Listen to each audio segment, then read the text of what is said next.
एक यशस्वी बिझनेसमॅन प्रेम करून लग्न करतो, पण नंतर तिचाच विश्वासघात करतो. तुटलेली पत्नी एकटीच घर सोडते आणि तिच्या आयुष्यात एक मोठं गुपित जन्माला येतं.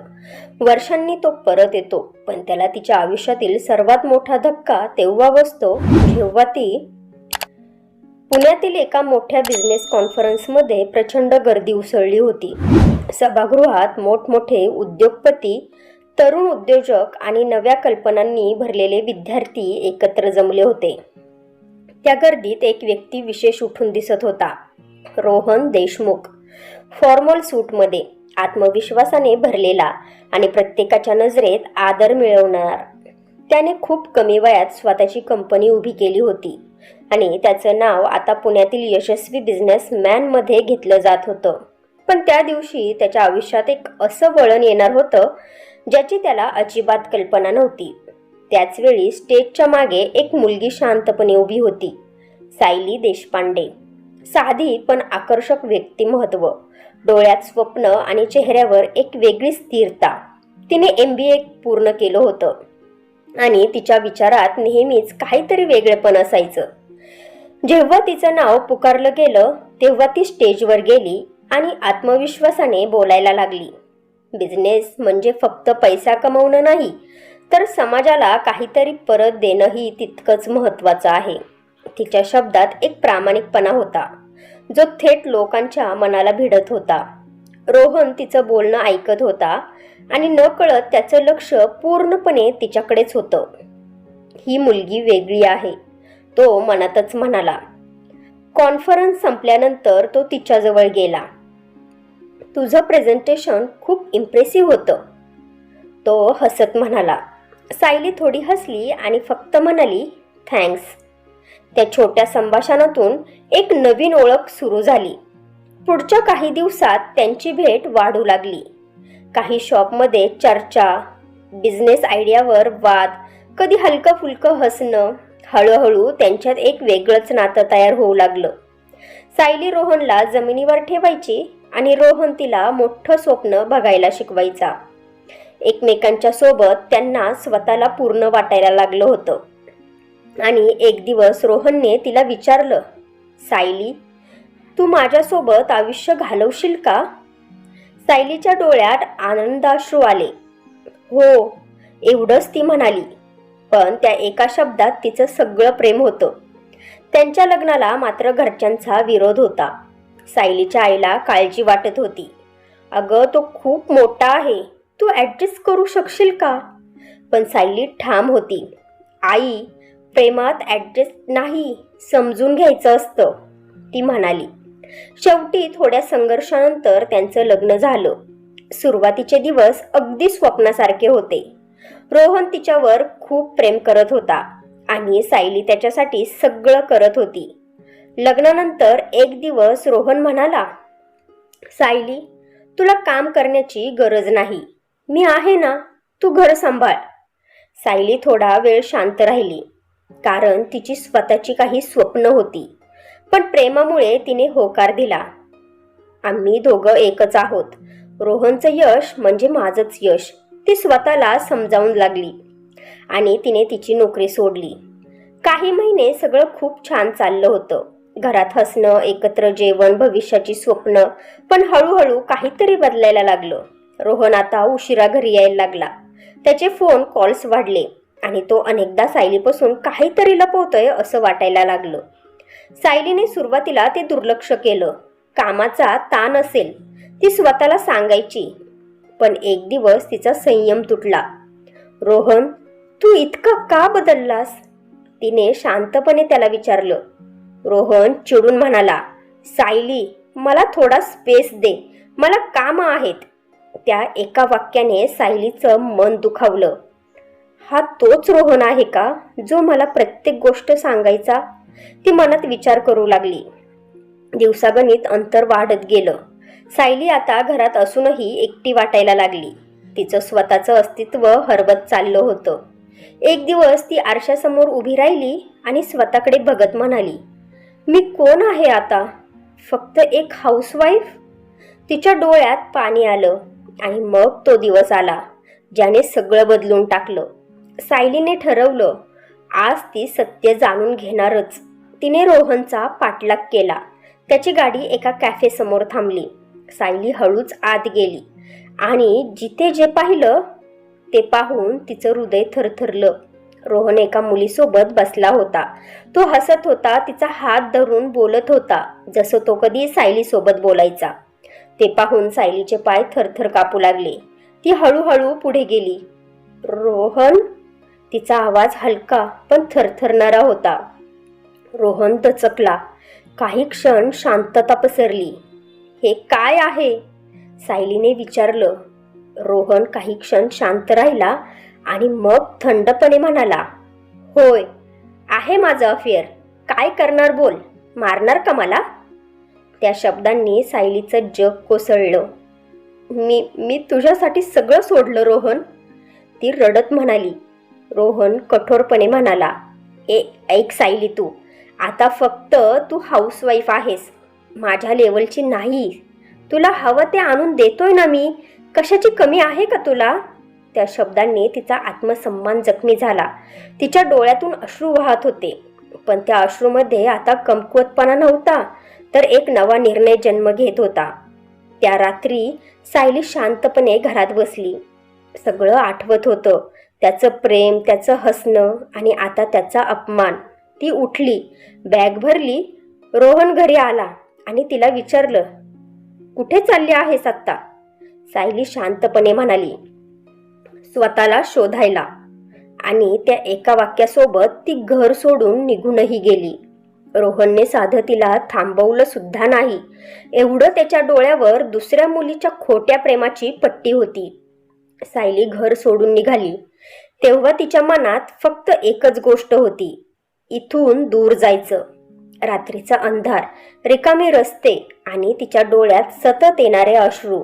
ती चालतच राहिली, पण काही अंतर गेल्यावर अचानक तिला डोकं हलकं वाटायला लागलं. पोटात मळमळ होऊ लागली. ती थांबली, एका भिंतीला टेकली आणि जोराने श्वास घेऊ लागली. काय होतंय मला? ती स्वतःशीच पुटपुटली. तिला उलटी झाली. शरीर अशक्त झाल्यासारखं वाटत होतं. काही क्षण तिला काहीच कळेना. जवळच्याच लोकांनी तिला पाहिलं आणि लगेच तिला हॉस्पिटलमध्ये नेलं. डॉक्टरांनी तपासणी केली. सायली बेडवर शांत पडली होती, डोळे मिटलेले, मनात अजूनही रोहनचाच विचार. थोड्या वेळाने डॉक्टर तिच्याजवळ आले आणि म्हणाले, मिसेस सायली, त्यांनी हलक्या आवाजात म्हटलं. ती हळूच डोळे उघडते. तुम्ही ठीक आहात, पण तुम्हाला एक गोष्ट सांगायची आहे. डॉक्टरांचे बोलणे ऐकून सायली थोडी घाबरली. काय झालंय डॉक्टर मला? डॉक्टर हलकसं हसले आणि म्हणाले, अभिनंदन, तुम्ही प्रेग्नंट आहात. तुम्ही आई होणार आहात.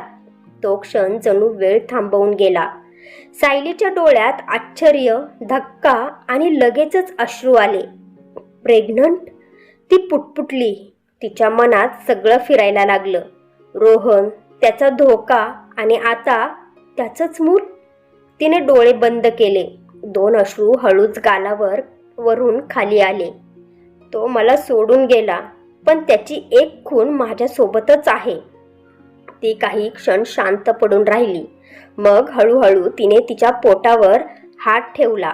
त्या स्पर्शात एक नवीन भावना होती, वेदना, भीती आणि त्याच वेळी एक अजब माया. मी तुला एकटी सोडणार नाही बाळा, ती हळू आवाजात म्हणाली. त्या क्षणी सायलीने एक निर्णय घेतला. ती फक्त स्वतःसाठी नाही, तर आता तिच्या बाळासाठी जगणार होती. सायलीने हॉस्पिटलमधून बाहेर पडताना आकाशाकडे पाहिलं. तिच्या आयुष्यात सगळं तुटलं होतं, पण त्या तुटलेल्या आयुष्यात आता एक नवीन जीव निर्माण होत होता. तिच्या डोळ्यात अजूनही अश्रू होते, पण त्या अश्रूमध्ये आता एक वेगळी ताकद होती. पुढचे काही दिवस तिच्यासाठी खूप कठीण गेले. ती एकटीच छोट्या भाड्याच्या घरात राहायला लागली. सकाळी उठल्यावर मळमळ, चक्कर, शरीरात कमजोरी, पण तिच्याकडे थांबण्याचा पर्याय नव्हता, कारण आता ती एकटी नव्हती. मला मजबूत राहायला हवं, ती स्वतःशी म्हणायची. नोकरी शोधणं, स्वतःचा खर्च चालवणं आणि त्याच वेळी प्रेग्नन्सी सांभाळणं सगळं एकटीने करणं सोपं नव्हतं. कधी कधी ती खूप थकून जायची. एका संध्याकाळी ती घरी आली आणि खुर्चीत बसताच रडू लागली. मी का सहन करते हे सगळं? पण लगेचच तिने तिच्या पोटावर हात ठेवला. तुझ्यासाठी बाळा, ती हळू आवाजात म्हणाली. सायलीच्या आयुष्यात आता एक वेगळाच टप्पा सुरू झाला होता. बाहेरून पाहिलं तर ती खूप मजबूत, आत्मविश्वासाने भरलेली आणि यशाच्या दिशेने वेगाने धावणारी स्त्री दिसत होती. पण आतून अजूनही काही जखमा पूर्ण भरून आल्या नव्हत्या. प्रत्येक यशाच्या मागे एक वेदना होती, जी ती कोणालाही दाखवत नव्हती. ती रोज सकाळी लवकर उठायची, एकटीच चहा बनवायची, खिडकीत उभी राहून बाहेर बघायची. त्या शांततेत तिला तिचं जुनं आयुष्य आठवायचं. किती वेगळी होते मी, ती स्वतःशी म्हणायची. पण लगेचच ती स्वतःला सावरायची देखील. नाही सायली, भूतकाळात अडकून राहायचं नाही. आता आपल्या बाळासाठी जगायचं आणि त्याचं भविष्य घडवायचं. तिची आई कधी कधी तिला फोन करायची, म्हणायची की सायली, कशी आहेस ग? नीट खातेस ना? तिच्या आवाजात नेहमीच काळजी असायची. सायली नेहमी सारखंच हसून तिला उत्तर द्यायची, हो ग आई, मी ठीक आहे, तू काळजी करू नकोस. पण आईचं मन आईचंच असतं. तिला मुलीच्या आवाजातून काहीतरी वेगळं जाणवत होतं. एक दिवस सायली हॉस्पिटलमध्ये असताना तिचा फोन वाजला. स्क्रीनवर आई दिसत होतं. ती थोडा वेळ थांबली आणि कॉल उचलला. कुठे आहेस? आईने लगेच विचारलं. असंच बाहेर आले होते, सायली म्हणाली. बाहेर? आवाज तर हॉस्पिटल सारखाच वाटतोय. आईचा आवाज थोडा गंभीर झाला. सायली काही क्षण शांत राहिली. तिच्या डोळ्यात पाणी आलं. ती आणखी खोटं बोलू शकत नव्हती. आई, तिचा आवाज थरथरला. काय झालंय सायली? नीट सांग बघ मला. आई घाबरली. सायलीने डोळे बंद केले आणि हळू आवाजात म्हणाली, आई, मी प्रेग्नंट आहे. त्या बाजूला काही क्षण पूर्ण शांतता पसरली. काय? आईचा आवाज तुटला. सायली रडायला लागली. मी एकटी आहे ग आई, पण मी ठीक आहे. तू काळजी करू नकोस. आईच्या डोळ्यातूनही अश्रू वाहू लागले. अगं वेड्या मुली, हे सगळं एकटीने कसं सहन करते आहेस? ताबडतोब तू घरी ये बघू. अजिबात विचार करू नकोस. आम्ही आहोत ना तुझ्यासाठी. सायली शांत होती. आई, मला स्वतःला उभं राहायचं आहे. आईचा आवाज आता विनवणीचा झाला होता. सायली, स्ट्रेंथ म्हणजे सगळं एकटीने सहन करणं नाही. कधी कधी कोणावर तरी टेकणंही गरजेचं असतं बाळा. तू माझी मुलगी आहेस आणि मला तुला अशा अवस्थेत एकटीला सोडता येणार नाही बघ. सायलीच्या डोळ्यातून अश्रू वाहत होते. मला तुझी गरज आहे ग पोरी. एकुलती एक मुलगी आहेस आमची तू. तुझे वडीलही आजारपणामुळे एका जाग्यावर असतात. जर तुला काय झाले तर मी काय करू सांग बरं? आई हलक्या आवाजात म्हणाली. ते शब्द ऐकून सायली पूर्णपणे तुटली होती. ती रडत म्हणाली, आई. त्या एका शब्दात तिचं सगळं दुःख, वेदना आणि प्रेम दडलेलं होतं. आई म्हणाली, बस झालं आता. उद्या घरी ये. काहीही झालं तरी आपण एकत्र सगळ्याला सामोरं जाऊ. सायली काही क्षण शांत राहिली आणि मग हलकसं म्हणाली, हो आई, मी येते. त्या क्षणी सायलीला जाणवलं, ती कितीही मजबूत असली तरी आईच्या मायेपुढे ती अजूनही एक लहान मुलगीच होती. आईला सगळं समजायचं, पण मुलीचा हट्ट आणि तिची जिद्द तिला थांबवू शकत नव्हती. दरम्यान सायलीच्या नातेवाईकांमध्ये कुजबूज सुरू झाली होती. कोणी म्हणायचं की इतकं मोठं घर सोडून आली, तर कोणी म्हणायचं साधं लग्न टिकवता आलं नाही, तरी प्रेमविवाह होता. श्रीमंत मुलगा पटवला की असंच होतं. हे शब्द तिच्या कानावर पडायचे, पण ती शांतच राहायची. कारण आता ती लोकांना उत्तर देण्यासाठी नाही, तर स्वतःला सिद्ध करण्यासाठी जगत होती. तिच्या ऑफिसचं काम वाढत होतं आणि प्रेग्नेन्सीचा त्रासही वाढत होता. पण ती त्यातही तुटली नाही, खंबीरपणे उभी राहिली. सुरुवातीला 2-3 लोकांची टीम असलेली तिची कंपनी आता हळूहळू मोठी होऊ लागली. ती प्रत्येक छोट्या गोष्टीकडे लक्ष द्यायची. क्लायंटशी बोलणं, प्रोजेक्ट प्लॅनिंग, टीमचं मोटिवेशन, सगळं ती स्वतःच सांभाळायची. एक दिवस तिच्या टीममधला एक मुलगा तिला म्हणाला, "मॅडम, तुम्ही इतकं काम कसं करता हो? तुम्हाला कधी थकवा येत नाही का?" सायली हलकसं हसली आणि म्हणाली, "थकवा येतो ना, पण थांबायची परवानगी मी स्वतःला दिलेलीच नाही." त्या वाक्यात तिचा पूर्ण संघर्ष दडलेला होता. रात्री ऑफिसमधून परतताना कधी ती पूर्ण थकलेली असायची. एक रात्री तर ती जुन्या फाईल शोधत असताना तिला तिच्या आणि रोहनच्या लग्नाचे फोटो सापडले. ती काही क्षण त्यांच्याकडे बघत राहिली. त्या फोटोमध्ये एक आनंदी, निरागस सायली होती आणि एक प्रेम करणारा रोहन. तिच्या डोळ्यात पाणी आलं. "का बदललास तू रोहन?" ती हळू आवाजात म्हणाली. पण लगेचच तिने ते फोटो बाजूला ठेवले. बस आता पुरे झालं. त्या रात्री ती खूप वेळ झोपू शकली नाही. पण सकाळी उठल्यावर पुन्हा तीच मजबूत सायली तयार होती. दुसरीकडे रोहनचा संघर्ष वेगळ्याच प्रकारचा झाला होता. त्याच्याकडे अजूनही पैसा, नाव आणि व्यवसाय होता, पण मनात शांतता मात्र नव्हती. तो ऑफिसमध्ये असायचा, पण लक्ष मात्र कामात नसायचं. प्रत्येक गोष्टीत त्याला सायलीचीच आठवण यायची. एक दिवस त्याच्या आईने त्याला विचारलं, "रोहन, काय झालंय तुला? आधीसारखा नाही राहिलास तू." तो काही क्षण शांत राहिला आणि मग त्याच्या आईला म्हणाला, "आई, मी खूप मोठी चूक केली ग." आईला सगळं कळलं होतं. ती म्हणाली, "बाळा, काही चुका सुधारता येतात, पण त्यासाठी अहंकार सोडावा लागतो." हे शब्द रोहनच्या मनात खोलवर गेले. तो रात्री उशिरा घरी यायचा आणि रिकाम्या घरात बसून राहायचा. किचनमध्ये जाताना त्याला सायलीची आठवण यायची. ती त्याच्यासाठी जेवण बनवायची, त्याची वाट बघायची आणि त्याने त्या सगळ्याची कधी किंमतच केली नाही. एक दिवस त्याने स्वतःसाठी चहा बनवण्याचा प्रयत्न केला. चहा बनवताना त्याच्या लक्षात आलं, ही छोटी छोटी कामंही सायली किती सहज करायची ना. त्याच्या डोळ्यात पुन्हा पाणी आलं.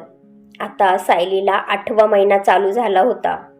तेव्हा सायलीच्या आयुष्यात एक मोठा टर्निंग पॉइंट आला. तिच्या कंपनीला एक मोठा प्रोजेक्ट मिळाला. हा प्रोजेक्ट तिच्यासाठी खूपच महत्त्वाचा होता. जर तो यशस्वी झाला तर तिचं नाव मोठ्या बिझनेस सर्कलमध्ये पक्कच होणार होतं. ती दिवसरात्र मेहनत करू लागली. टीमसोबत बसून प्लॅनिंग, प्रेझेंटेशन, क्लायंट मीटिंग्स तिने स्वतःला पूर्णपणे त्या कामात झोकून दिलं. महिन्यातच प्रोजेक्टचा दिवस आला. सायलीने आत्मविश्वासाने प्रेझेंटेशन दिलं. तिच्या आवाजात आता एक वेगळी ताकद होती, जी अनुभवातून आली होती. काही क्षण शांतता पसरली आणि मग क्लायंट म्हणाला, "impressive, we are going ahead with your company." त्या एका वाक्याने तिच्या डोळ्यात आनंद अश्रू आले. ती बाहेर आली आणि काही क्षण एकटीच उभी राहिली आणि अचानकच तिच्या पोटात एक तीव्र वेदना उठली. ती थोडी वाकली. "Sayali, are you okay?" तिच्या टीममधल्या एका मुलीने विचारलं. सायलीने काही बोलायचा प्रयत्न केला, पण शब्द बाहेर आले नाहीत. तिच्या कपाळावर घाम आला होता. काही क्षणातच दुसरी कळ आली, आणखी तीव्र. तिने भिंतीला आधार घेतला. "मला हॉस्पिटलला जायचं आहे, आईला फोन करा." ती कसंबसं म्हणाली. सगळ्यांची धावपळ सुरू झाली. तिच्या डोळ्यात वेदना होत्या, पण त्या वेदनेसोबत एक जाणीवही होती. क्षण आला होता. ती पोटावर हात ठेवत हलक्या आवाजात पुटपुटली, "आता येतोयस ना तू?" आणि त्या वेदनांच्या मध्येही तिच्या चेहऱ्यावर एक हलकीशी समाधानाची स्मित उमटली. सायलीला लगेच हॉस्पिटलमध्ये नेण्यात आलं. वेदना वाढत चालल्या होत्या. प्रसूती कक्षात ती बेडवर पडली होती. श्वास जोरात चालू होता, कपाळावर घाम, पण तिच्या डोळ्यात भीतीपेक्षा जास्त एक ठामपणा होता. रिलॅक्स, डीप ब्रेथ्स, डॉक्टर सांगत होते. त्या सगळ्या गोंधळात अचानक दरवाजाबाहेरून एक ओळखीचा आवाज आला. माझी मुलगी कुठे आहे? सायलीची आई धावतच आली होती. तिच्या डोळ्यात काळजी, चेहऱ्यावर भीती, पण मुलीला पाहताच ती तिच्या जवळ बसली. सायली, आईने तिचा हात घट्ट पकडला. सायलीच्या डोळ्यातून अश्रू वाहू लागले. आई, मी आले आहे ग, काही होऊ देणार नाही तुला, आई तिच्या डोक्यावर हात फिरवत म्हणाली. त्या स्पर्शाने सायलीला एक वेगळीच ताकद मिळाली होती. वेदना वाढतच चालल्या होत्या. प्रत्येक कळेसोबत ती स्वतःला सावरत होती. आई, खूप दुखतंय ग, ती रडत म्हणाली. आईने तिचा हात अजून घट्ट धरला. थोडं सहन कर बाळा, तुझंच बाळ येतंय ना, सगळं ठीक होईल. काही तासांचा तो संघर्ष जणू अख्खं आयुष्य वाटत होता. आणि मग एक गोड छोटासा रडण्याचा आवाज संपूर्ण खोलीत घुमला. सायलीने डोळे उघडले. नर्सने हसत तिच्याकडे पाहिलं आणि म्हणाली, कॉंग्रॅच्युलेशन्स, मुलगा झाला आहे. त्या शब्दांनी सायलीच्या डोळ्यातून आनंद अश्रू वाहू लागले. आईच्या चेहऱ्यावरही समाधान उमटलं. माझा नातू, ती हळूच म्हणाली. नर्सने ते छोटंसं बाळ सायलीच्या हातात दिलं. सायलीने त्याच्याकडे पाहिलं आणि त्या क्षणी तिच्या सगळ्या वेदना, सगळं दुःख नाहीसं झालं.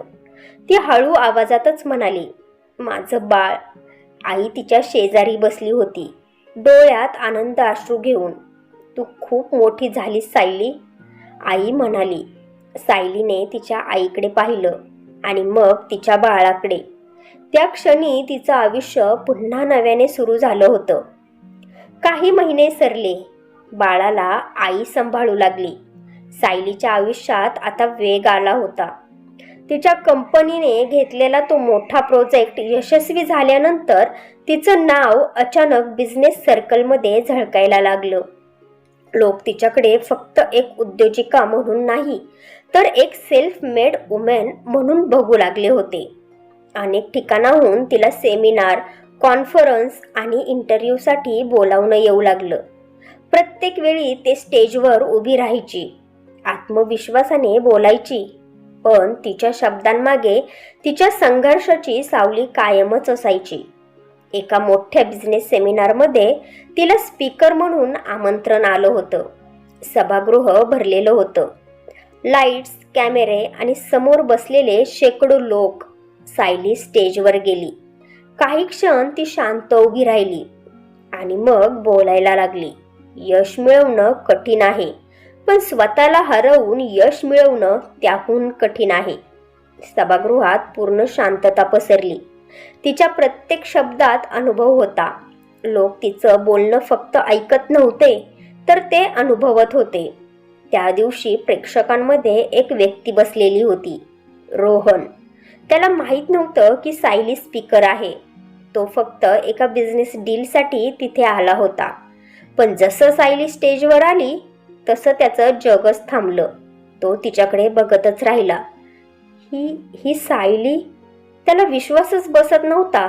ती पूर्णपणे बदललेली दिसत होती. दिसायला ती आणखीनच सुंदर दिसत होती. तिच्या चालण्यात आत्मविश्वास होता, तिच्या आवाजात ताकद होती आणि तिच्या डोळ्यात एक शांत स्थिरता होती. त्याच्या मनात एकाच वेळी अनेक भावना उठल्या, अभिमान, पश्चाताप आणि एक खोल वेदना. सायलीने तिचं भाषण पूर्ण केलं आणि स्टेजवरून खाली उतरली. लोक तिच्या भोवती जमले, तिचं कौतुक करू लागले. रोहन काही क्षण तिथेच उभा राहिला, पण त्याच्यात तिच्याजवळ जाण्याची हिंमत मात्र नव्हती. मी तिच्यासमोर उभा राहण्याच्या लायकीचा आहे का, हाच प्रश्न त्याला आतून कुरतडत होता. तो तिथून निघून गेला, सायलीला न भेटताच. दुसरीकडे सायली त्या दिवशी घरी परतल्यावर थोडी शांत होती. काहीतरी वेगळं जाणवत होतं. तिला असं वाटत होतं की कुणीतरी तिच्याकडे बघत होतं, ओळखीचं पण दूर गेलेलं. ती स्वतःशीच म्हणाली, जाऊ दे, भास असेल. पण तिच्या मनाच्या एका कोपऱ्यात छोटीशी हालचाल झाली होती. दरम्यान रोहनचा संघर्ष आता वाढतच चालला होता. त्याला नव्हतं माहिती की त्याला एक मूल आहे. त्या दिवशी सायलीला पाहिल्यानंतर त्याला झोपच लागली नाही. तो सतत तिचा विचार करत होता. ती किती पुढे गेली आहे आणि मी काय केलं? तो स्वतःला दोष देत होता. पुढच्या काही दिवसात त्याने सायलीबद्दल सगळी माहिती काढायला सुरुवात केली. तिची कंपनी, तिचं काम, तिचं यश सगळं पाहून तो थक्कच झाला. ती खरंच माझ्यापेक्षा मोठी झाली आहे. पण त्या विचारासोबत एक वेदना होती की मी तिला गमावलं. एक दिवस तो तिच्या ऑफिस जवळ गेला. कारमध्ये बसून तो तिच्या ऑफिसकडे बघत राहिला. आज जाऊन तिला भेटावं असं त्याला वाटत होतं, पण त्याचे पाय पुढे सरकत नव्हते. तो स्वतःशी म्हणाला, आज नाही, आत्ताच नाही, नंतर. आणि तो परतही निघून गेला. सायलीचं आयुष्य पुढे चालू होतं. तिची कंपनी आता मोठी होत होती. तिच्या टीममध्ये नवीन लोक येत होते. ती एक लीडर म्हणून सगळ्यांना मार्गदर्शन करत होती. पण एक गोष्ट बदलली नव्हती. ती अजूनही एकटीच होती. तिच्या पदरात मूल असूनही तिला साथीदाराची उणीव भासत होती. तिच्या आयुष्यात अनेक लोक आले होते. काहींनी तिच्याशी जवळीक साधायचा प्रयत्न देखील केला, पण सायलीने कुणालाही तिच्या मनात प्रवेश करून दिला नाही. प्रेमावर विश्वास ठेवायला मी अजून तयार नाही, ती स्वतःलाच सांगायची. एक दिवस तिच्या आईने पुन्हा विचारलं, सायली, तू पुन्हा आयुष्य सुरू करण्याचा विचार का नाही करत बाळा? आम्ही कधीपर्यंत तुला पुरणार आहोत? सायली शांतपणे म्हणाली, आई, आयुष्य थांबलेलं नाही, पण काही गोष्टी परत सुरू करायला वेळ लागतो ग. आणि मला कोणाचीही गरज नाही. तू आहे ना माझ्यासोबत. आणि महत्त्वाचं म्हणजे माझं बाळ आहे माझ्यासोबत. त्याच्यासाठीच तर जगायचं आहे. आईने तिच्या डोक्यावर हात ठेवला. तिला मुलीची वेदना समजत होती. दरम्यान रोहनने एक निर्णय घेतला. मी तिला भेटणारच आणि माफीही मागणार. पण त्याला माहीत होतं ही भेट सोपी नसणार, कारण आता सायली पहिल्यासारखी राहिली नव्हती आणि रोहनसुद्धा आधीसारखा राहिला नव्हता. दोघंही पूर्णपणे बदललेले होते. पण त्यांच्यातलं अंतर अजूनही तसंच होतं जे पूर्वीसारखं होतं. सायलीच्या आयुष्यात सगळं व्यवस्थित चाललं होतं, पण नशीब नेहमी सरळ रेषेत चालत नाही. एक दिवस ऑफिसला असताना सकाळी तिला तिच्या वडिलांचा फोन आला. त्यांच्या आवाजात घाई आणि भीती दोन्हीही होतं. सायली, आईची तब्येत अचानक बिघडली आहे. अटॅक आलाय ग तिला. लगेच सिटी हॉस्पिटलला जा बघू. मी बंटीजवळ आहे, त्याची काळजी नको करू तू. तो क्षण तिच्यासाठी खूप धक्का देणारा होता. ती सगळं काम सोडून लगेच हॉस्पिटलला गेली. हॉस्पिटलमध्ये पोहोचल्यावर तिने तिच्या आईला पाहिलं. बेडवर पडलेली, अशक्त, पण डोळ्यात अजूनही मुलीची काळजी. सायली तिच्या जवळ बसली. तिचा हात हातात घेतला. आई, काही होणार नाही ग तुला. आत्ताच तुझं ऑपरेशन होईल. तिचा आवाज थरथरत होता. आई हलकसं हसली. मला काही होणार नाही ग पिल्या, पण आता वेळ जास्त नाही असंच वाटतंय बघ. तुझ्या बाबांचं असं, त्यात मी अशी. आमच्यानंतर तुझं आणि बंटीचं कसं होईल बाळा? असं का बोलतेस आई? सायलीच्या डोळ्यात अश्रू आले. आईने तिच्या डोक्यावर हात ठेवला. सायली, माझी एक शेवटची इच्छा आहे, पूर्ण करशील? सायली शांत झाली आणि म्हणाली, काय आई? आई थोड्या वेळ थांबली आणि म्हणाली, मला तुला पुन्हा हसताना बघायचं आहे सायली. तुझं पुन्हा लग्न झालेलं बघायचं आहे. तू सुखी झालीस ना, तर मी आनंदाने डोळे मिटेन. त्या शब्दांनी सायलीच्या मनात वादळ उठलं. पुन्हा लग्न? मी? कसं शक्य आहे? ती काही क्षण काहीच बोलू शकली नाही. आई, मला जमणार नाही. आणि माझ्याशी कोण लग्न करेल ग? मला एक मूल आहे, ती हळू आवाजात म्हणाली. आईने तिचा हात घट्ट पकडला. माझ्यासाठी एकदा प्रयत्न कर. आदित्य तुझ्याशी लग्न करायला तयार आहे. माझ्या मैत्रिणीचा मुलगा, तो सुद्धा मोठा बिझनेसमॅन आहे, पण मनाने गरीब आहे ग. त्याला तू पहिल्यापासूनच आवडत होतीस. प्लीज सायली, माझ्यासाठी लग्न कर. त्या विनंतीत एक आईचं प्रेम आणि शेवटची आस होती. सायलीचं मन दुभगलं. एका बाजूला तिचं भूतकाळाचं प्रेम आणि दुसऱ्या बाजूला आईची इच्छा. काही दिवस सायली खूप विचार करत राहिली. शेवटी आईसाठी तिने होकार दिलाच. आईही बरी होऊ लागली. सायलीच्या लग्नाची बातमी लवकरच सगळीकडे पसरली. न्यूज चॅनेल्सवर हेडलाईन आली. प्रसिद्ध बिझनेस वुमन सायली देशपांडे लवकरच विवाहबद्ध. ही बातमी पाहून अनेक लोक आश्चर्यचकित झाले आणि त्यातला एक होता रोहन. टीव्ही समोर बसलेला रोहन ती बातमी बघत होता. काही क्षण त्याला काहीच समजलं नाही. सायली लग्न? त्याच्या हातातून रिमोट खाली पडला. त्याच्या मनात एकच विचार फिरत होता. मी खूप उशीर केला. त्या रात्री त्याला झोपच लागली नाही. तो स्वतःला दोष देत राहिला. जर मी तिला वेळेवर थांबवलं असतं, जर मी तिला सोडलंच नसतं, तर ही वेळ माझ्यावर नसती आली. त्याच्या डोळ्यातून अश्रू वाहत होते. तो पहिल्यांदाच इतका तुटलेला होता. पुढच्या काही दिवसात तो स्वतःला त्रास देऊ लागला. कामात लक्ष नव्हतं, जेवण कमी झालं होतं, झोप लागत नव्हती. त्याचे मित्र आणि आई त्याला समजवण्याचा खूप प्रयत्न करत होते, पण त्याच्या मनात एकच वेदना होती, सायलीला गमावण्याची. दरम्यान सायलीच्या लग्नाची तयारी सुरू झाली होती. घरात हलकासा आनंदाचा माहोल होता, पण सायलीच्या मनात मात्र शांत वादळ चालू होतं. तिचा होणारा नवरा आदित्य शांत, समजूतदार आणि खूप चांगल्या स्वभावाचा माणूस होता. भेटल्यावरच त्याने सायलीला स्पष्टच सांगितलं होतं, मला तुझा भूतकाळ माहिती आहे सायली. तू पहिल्यापासूनच मला आवडायची, पण तू रोहनसोबत लग्न केलंस आणि मी त्याचा आदरच करतो. तुला वेळ हवा असेल तर मी वाट पाहू शकतो. सायली म्हणाली, माझं लग्न झालं आहे, मला एक मूल आहे. तुला काहीच प्रॉब्लेम नाही? आदित्य हसला. प्रेम जबरदस्तीने होत नाही सायली, आणि विश्वास वेळानेच येतो. त्या शब्दांनी सायलीच्या मनात थोडासा शांतपणा आला. लग्नाची तयारी जोरात सुरू झाली. कपडे, फंक्शन्स, नातेवाईक सगळं चालू होतं. पण सायली प्रत्येक गोष्टीत असली तरी तिचं मन कुठेतरी हरवल्यासारखंच होतं. रात्री एकटी असताना ती स्वतःशी बोलायची, मी खरंच पुढे जात आहे का, की फक्त पळते? तिच्या मनात अजूनही रोहन होता. त्याचं प्रेम, त्याचा विश्वासघात, त्याची आठवण सगळं एकत्र गुंतलेलं होतं. एक दिवस ती खिडकीत उभी राहून बाहेर बघत होती. जर तो आज आला असता तर, हा प्रश्न तिच्या मनात आला आणि ती स्वतःच घाबरली. दुसरीकडे रोहन आता पूर्णपणे तुटलेला होता. त्याला समजत होतं, जर आता काही केलं नाही तर मी तिला कायमचाच गमावेन.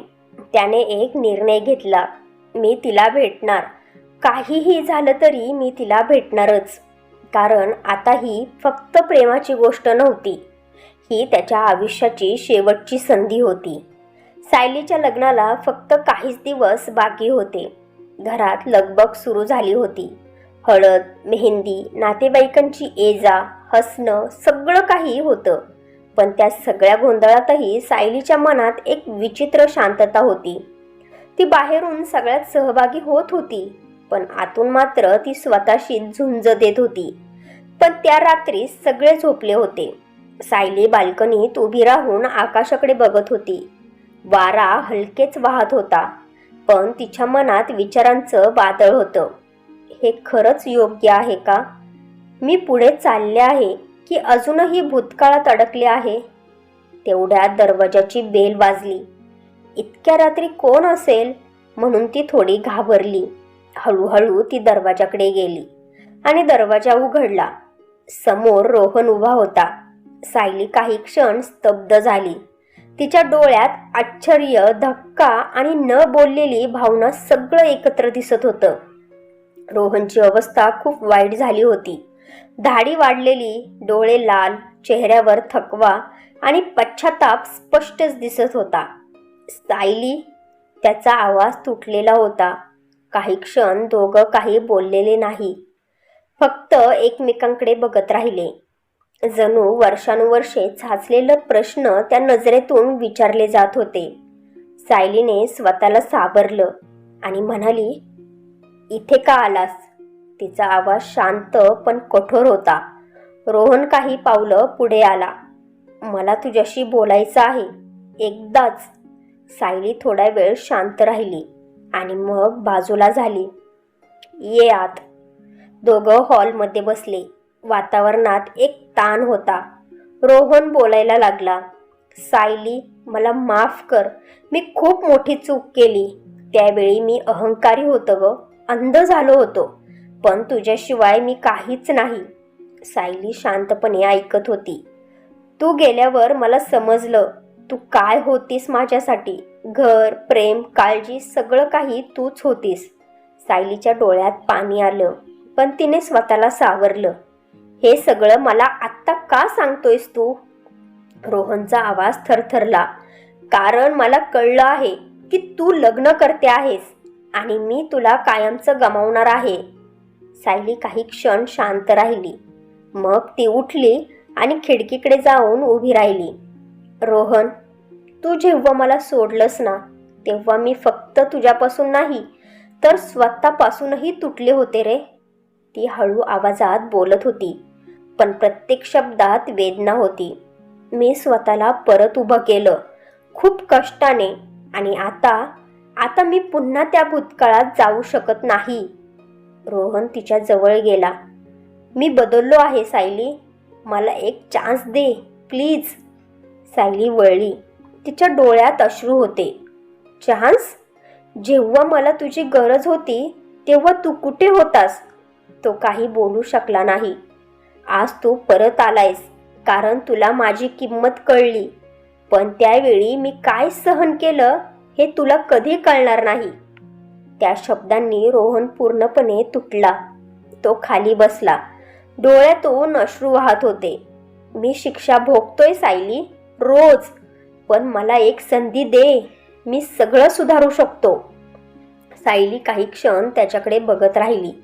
तिच्या मनात प्रेम अजूनही होतं, पण त्यासोबत एक खोल जखमही होती. इतक्यात दरवाजा उघडला. आदित्य आत आला. त्याने दोघांकडे पाहिलं आणि सगळं समजलं. सायली थोडी घाबरली. आदित्य, मी तो शांतपणे म्हणाला. It's okay Sayali. त्याने रोहनकडे पाहिलं. तू रोहन आहेस, बरोबर? रोहन शांतपणे मान हलवतो. आदित्य काही क्षण शांत राहिला आणि मग सायलीला म्हणाला, सायली, मला एक गोष्ट सांग. अजूनही तुझ्या मनात याच्यासाठी भावना आहेत का? तो प्रश्न ऐकून सायली स्तब्ध झाली. तिच्या डोळ्यातून अश्रू वाहू लागले. ती काहीच बोलू शकत नव्हती, पण तिचं मौनच उत्तर होतं. आदित्यने हळूच स्मित केलं. मला समजलं सायली. तो पुढे आला आणि म्हणाला, सायली, लग्न हे फक्त दोन लोकांचं नातं नाही, ते दोन मनांचं असतं. आणि जर तुझं मन अजूनही इथे अडकलेलं असेल तर मी तुला जबरदस्तीने माझ्यासोबत ठेवू शकत नाही. पण तुझ्यावरचं माझं प्रेम कधीही कमी होणार नाही. सायलीच्या डोळ्यात आश्चर्य होतं. तू डिझर्व करतेस पूर्ण प्रेम, अर्धवट नाही. आदित्य रोहनकडे पाहून म्हणाला, जर तू खरंच बदलला असशील रोहन, तर तिला पुन्हा कधीही दुखावू नकोस, नाहीतर गाठ माझ्याशी आहे. त्या क्षणी सगळं शांत झालं. सायली रडत होती. रोहन तिच्याकडे बघत होता आणि आदित्य शांतपणे निघून गेला. त्या रात्री सायलीने तिच्या आयुष्यातला सर्वात मोठा निर्णय घ्यायचा होता. प्रेम की स्वाभिमान, भूतकाळ की भविष्य? त्या रात्री हॉलमध्ये एक विचित्र शांतता पसरली होती. सायलीच्या डोळ्यात अश्रू होते. रोहन समोर उभा होता, तुटलेला, अपराधी, आणि आदित्य नुकताच निघून गेला होता. हवेत अजूनही न बोललेल्या भावनांचा भार होता. सायली काही बोलणार इतक्यात आतून एक हलका आवाज आला. आई, तू का रडते आहेस? दोघंही थबकले. सायलीच्या चेहऱ्यावर अचानक बदल झाला. ती पटकन वळली. हॉलच्या आतल्या खोलीतून एक छोटासा मुलगा बाहेर आला. मोठे निरागस डोळे, चेहऱ्यावर गोड निरागसता आणि त्याच्या चेहऱ्यावर काहीतरी खूप ओळखीचं होतं. रोहनच्या नजरा त्या मुलावर खिळून राहिल्या. तो मुलगा सायलीजवळ आला. तिचा हात धरून म्हणाला, आई, तू रडते आहेस का? कोणी काही केलं का तुला? मला सांग, मी त्याला डिशुम डिशुम मारतो. सायली खाली बसली. त्याला मिठी मारली. नाही रे बाळा, असं काहीच नाही. रोहन अजूनही स्तब्ध होता. त्याच्या डोळ्यात आश्चर्य, गोंधळ आणि हळूहळू उमजत जाणारं सत्य दिसत होतं. तो हळू आवाजात म्हणाला, सायली. सायली काही क्षण शांत राहिली. तिच्या चेहऱ्यावर एक वेदना होती, जी ती इतक्या वर्षांपासून एकटीच सांभाळत होती. ती हळू आवाजात म्हणाली, हा आपला मुलगा आहे रोहन. तो क्षण जणू वेळ थांबवून गेला. रोहनच्या डोळ्यातून अश्रू वाहू लागले. तो काही पावलं पुढे आला. त्या मुलाकडे बघतच राहिला. माझा मुलगा? त्याचा आवाज थरथरत होता. सायलीने मान हलवली.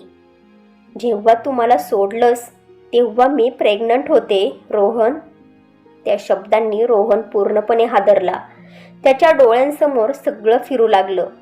तो तिला सोडून जातोय आणि ती एकटी त्या अवस्थेत. त्याने स्वतःच्या चेहऱ्यावर हात ठेवला. मी इतका खाली कसा गेलो? तो खाली बसला, रडू लागला. तो मुलगा कुतूहलाने रोहनकडे बघत होता. आई, हा कोण आहे? सायली काही बोलणार इतक्यात रोहनने स्वतःला सावरलं. तो हळूच त्या मुलाजवळ गेला.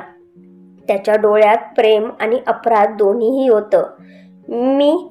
तो थांबला. शब्द सापडत नव्हते. मी तुझा बाबा आहे. मुलगा काही क्षण त्याच्याकडे बघतच राहिला. बाबा? सायलीच्या डोळ्यातून अश्रू वाहत होते. मुलाने हळूच रोहनचा हात धरला. मग तू इतके दिवस कुठे होतास? कुठे लपला होतास का? हा प्रश्न रोहनच्या हृदयात बाणासारखा घुसला. त्याने मुलाला मिठी मारली आणि रडत म्हणाला, मी चूक केली बाळा, खूप मोठी चूक केली. तो छोट्या मुलाला घट्ट पकडून रडत होता. जणू त्याने हरवलेलं सगळं त्याला परत सापडत होतं. सायली हे सगळं बघत होती. तिच्या मनात वादळ होतं.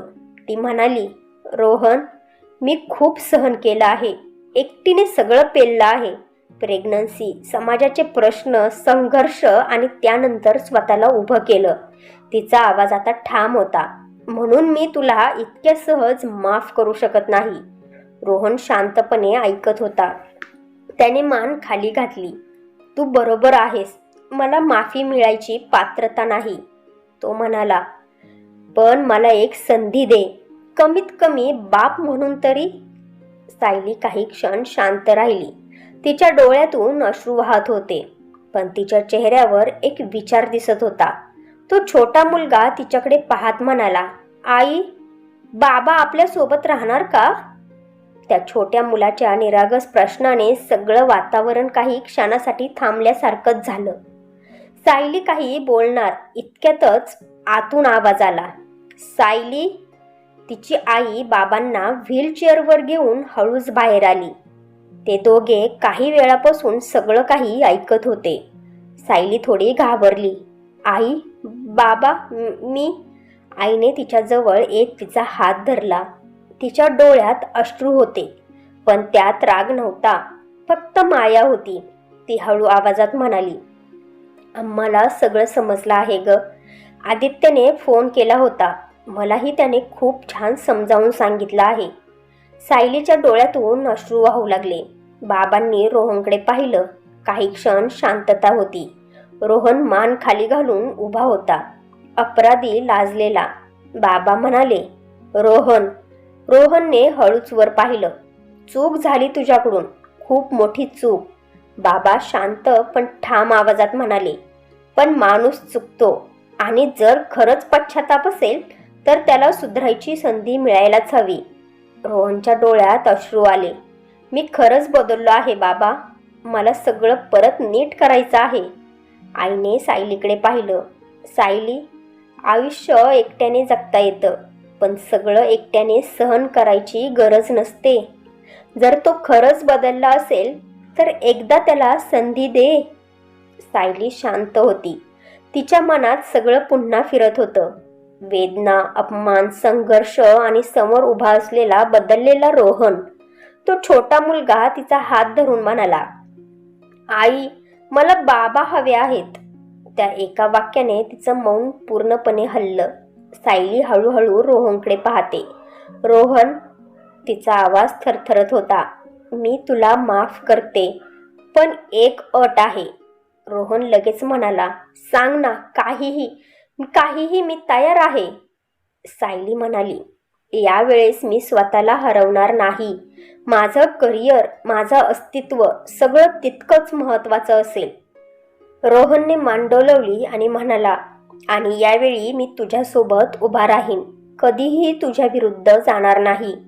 सायलीच्या डोळ्यातून अश्रू वाहत होते, पण त्या अश्रूंमध्ये आता वेदना कमी आणि समाधान जास्त होतं.